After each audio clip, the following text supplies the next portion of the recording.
Assalamualaikum warahmatullahi wabarakatuh.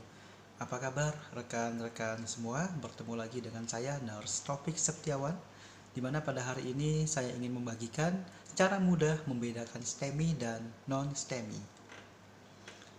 Sebelum kita lanjut, penting kita mengetahui konsep terkait dengan ACS. ACS atau Acute Coronary Syndrome atau yang biasa kita sebut penyakit jantung koroner, ini adalah kondisi yang menggambarkan kisaran keadaan iskemik miokard yang mencakup angina tidak stabil atau UAP atau unstabil angina pectoris dan infak miokard non ST elevasi atau NSTEMI non ST elevasi miokard infark dan juga STEMI atau ST elevasi miokard infark itu sendiri. Baik, berikut ini kita menyaksikan arteri koronaria pada jantung. Nah, arteri koronaria ini adalah arteri yang memperdarahi jantung, di mana tugas arteri ini adalah yang akan memungkinkan suplai oksigen yang dibawa oleh darah itu dapat menuju ke jantung. Apabila terjadi sumbatan pada arteri koronaria ini sendiri, maka akan dapat menyebabkan terjadinya iskemia. Apa itu iskemia? Iskemia adalah suatu kondisi di mana terjadi ketidakseimbangan antara suplai oksigen dengan kebutuhan oksigen pada jantung. Bisa kita lihat ya, normal arteri yang sehat itu adalah ketika tidak ada sumbatan pada arteri. Akan tetapi pada suatu kondisi dapat terjadi penimbunan lemak atau kita sebut dengan adanya penimbunan plak ateroma sehingga bisa menyebabkan terjadinya aterosklerosis, di mana aterosklerosis ini sendiri dapat menyebabkan terjadinya iskemia. Baik, berikutnya kita akan membahas terkait dengan klasifikasi dari sindrom koroner akut itu sendiri.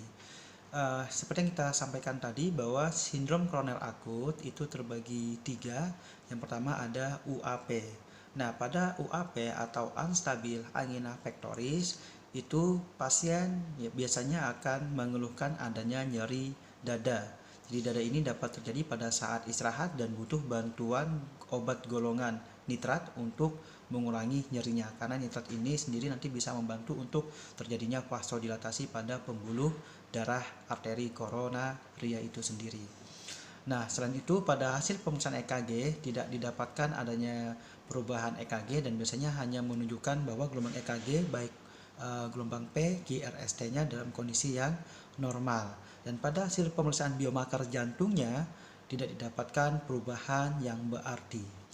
Nah, pada klasifikasi berikutnya pada non ST elevasi miokard infark, pasien akan mengeluhkan adanya nyeri dada yang lebih hebat dibandingkan UAP atau unstabil angina pectoris itu. Kemudian pada hasil pemeriksaan EKG itu bisa kita temukan adanya gelombang ST depresi. Kemudian pada saat pemeriksaan biomarker jantung, di sini bisa terjadi peningkatan troponin I, troponin T maupun CKMB.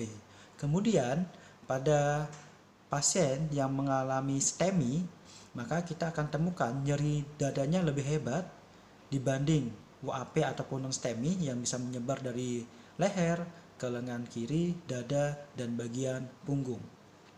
Nah, hasil pemeriksaan EKG yang akan membedakan dengan non-STEMI adalah adanya gelombang ST elevasi, atau bisa kita katakan gelombang ST elevasi ini adalah segmen ST yang membentuk seperti sebuah gunung atau tanjakan. Nah, hasil pemeriksaan biomarker jantung, maka peningkatan enzim troponin I, troponin T, dan CKMB ini lebih meningkat dibandingkan UAP ataupun pada kondisi NSTEMI atau non-STEMI itu. Nah, di sini kita bisa lihat ya, untuk kondisi arteri koronaria yang normal ya, di mana kebutuhan oksigen dapat tercukupi dengan adekuat, maka kita bisa temukan gelombang EKG-nya dalam kondisi normal ya, baik gelombang P, Q, RS maupun gelombang T. Dan pada UAP sendiri ya, masih kita temukan adanya gelombang EKG, hanya saja pasien sudah mengeluhkan adanya gejala iskemia yaitu nyeri. Mengapa bisa muncul nyeri? Karena terjadi ketidakseimbangan antara oksigen yang disuplai dengan yang dibutuhkan, sehingga bisa memacu jantung untuk melakukan metabolisme anaerob ya, sehingga akan muncul nyeri akibat dari penumpukan asam laktat hasil metabolisme anaerob itu sendiri. Nah, untuk non-STEMI atau non-ST elevasi miokard infark ini apabila pembuluh darah arteri koronaria ini mengalami penyumbatan tapi tidak total. Biasanya 70-80% terjadinya oklusi. Maka yang akan kita temukan pada gelombang EKG bisa jadi adanya ST depresi ya, yang menunjukkan bahwa pasien mengalami kondisi non ST elevasi miokard infark. Lalu bagaimana dengan pasien yang mengalami STEMI? Maka pasien yang mengalami STEMI di sini mengalami sumbatan total atau oklusi total, di mana plak-plak ateroma tadi ya menyebabkan penyempitan pada pembuluh darah, dan apabila terjadi ruptur maka bisa terjadi perdarahan pada pembuluh darah dan akan membentuk sebuah yang namanya trombus, di mana trombus ini fungsinya adalah untuk menghentikan pendarahan itu sendiri awalnya, tapi akhirnya dapat ya menyumbat aliran darah.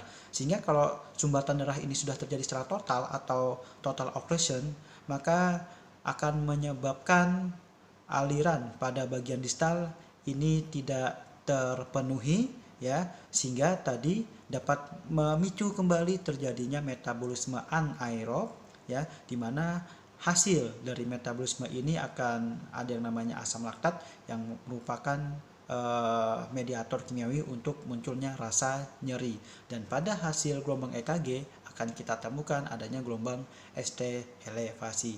Jadi cara mudah ya untuk membedakan STEMI dengan non STEMI yang pasti adalah dengan melihat dari gambaran gelombang EKG-nya, apakah ST depresi atau ST elevasi. Tapi sebetulnya tidak cukup itu saja, kita bisa melakukan pemeriksaan fisik ya untuk menanyakan keluhan nyerinya ya, kemudian bisa dengan cara melakukan pemeriksaan biomarker jantung. Bagaimana kondisi dari troponin I, T maupun CKMB-nya, apakah meningkat secara signifikan atau tidak. Dan pastinya butuh kolaborasi dengan sesama tim medis. Baik, mungkin itu yang bisa saya sampaikan. Mohon maaf apabila ada kekurangan. Semoga kita senantiasa selalu sehat dan tetap produktif. Assalamualaikum.